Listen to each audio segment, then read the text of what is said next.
Manchester United just can't have a good time without something coming along and ruining it. And that Rasmus Hojlund injury today is that exactly. It's a really big blow for United, and it's just one of many injuries throughout the season which has just ruined a little bit of momentum that United might have got. And we're going to be looking into that injury real quick. Of course, I'm not in the usual setting right now because the injury news has come out recently.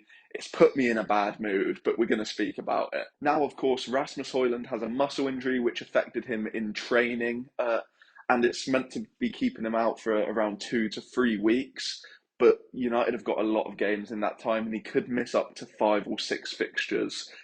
And with the lack of another number nine with Anthony Martial out, we've kind of got no real options. We're going to have to move players about, which is really disappointing because Marcus Rashford is looking really good on the left. Alejandro Garnacho is looking really good on the right. And Hoyland was looking amazing through the centre, 7 goals in his last 6 Premier League games. But United are going to have to figure out something else. And I imagine it will end up being Rashford up front and Garnacho back onto the left, and probably Anthony on the right, which doesn't sound ideal. That was probably the kind of front three which wasn't doing too well earlier in the season. So there's troubles there. But why is Hoyland getting injured? Why is Lisandro Martinez getting injured? Why is Luke Shaw getting injured? Why are all these players getting injured? A lot of people are talking about maybe stuff in training, unfortunate kind of circumstances, but there are two things which I think no one's really talking about, and they're quite big causes of this mess that we're in. First of all, last season, no one really talks about it, but we played over 60 games last season. A lot of players were playing a lot of football, international games as well in the summer for some reason, throughout the season. You look back to that Liverpool side who were going for the quadruple a couple years back. They got to the finals, lost out in the Champions League, lost out in the Premier League.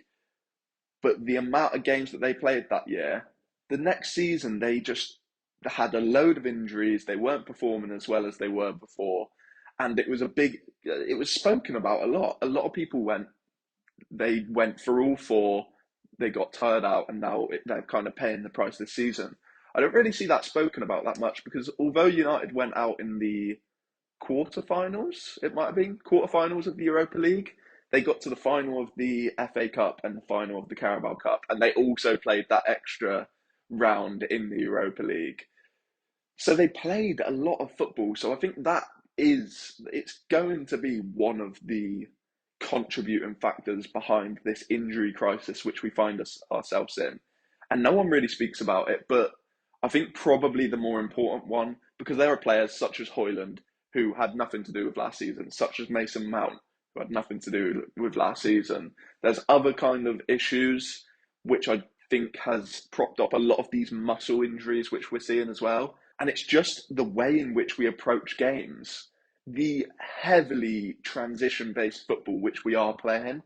Aston Villa, perfect example. Wolves, perfect example. Luton, perfect example. This team is reliant at the moment on basketball football. That way, that way, that way. And these players are doing extra running, extra pressing. And whilst they obviously would run in any normal system, it's the intensity in which United attack because they need to go for the spaces when they're there. And of course, when you go on a transition, you need to kind of penetrate through the opposition team defence because it's not really a team defence until they're all back. So you take advantage of that. But when that's your consistent style and your players are constantly kind of either in a defensive setup, running backwards because they're getting opened up too easily because our defensive structure isn't good enough, or they're absolutely sprinting down the other end because they've got to take advantage of that kind of overload on the transition. I think that this is a really big reason behind United's injuries because we'll just use Hoyland for an example. He is kind of dropping deep sometimes, doing little bits and pieces, but the way in which he's getting a lot of his chances is through absolutely belting his lungs down the other end of the pitch to get into a position during a transition or a counter attack. And yeah, you don't. It's not good. You could also, I mean, I feel like this injury crisis. There's a lot of different things you can blame because you look at Luke Shaw and you go, yeah, he got that injury the other day, and he came back for a game and then got injured again. That could have probably only been like a weak injury if he got the Luton game off. So I understand Ten Hag's comments when he speaks about how the depth of the squad, because also Hoyland, you've got no other centre forward.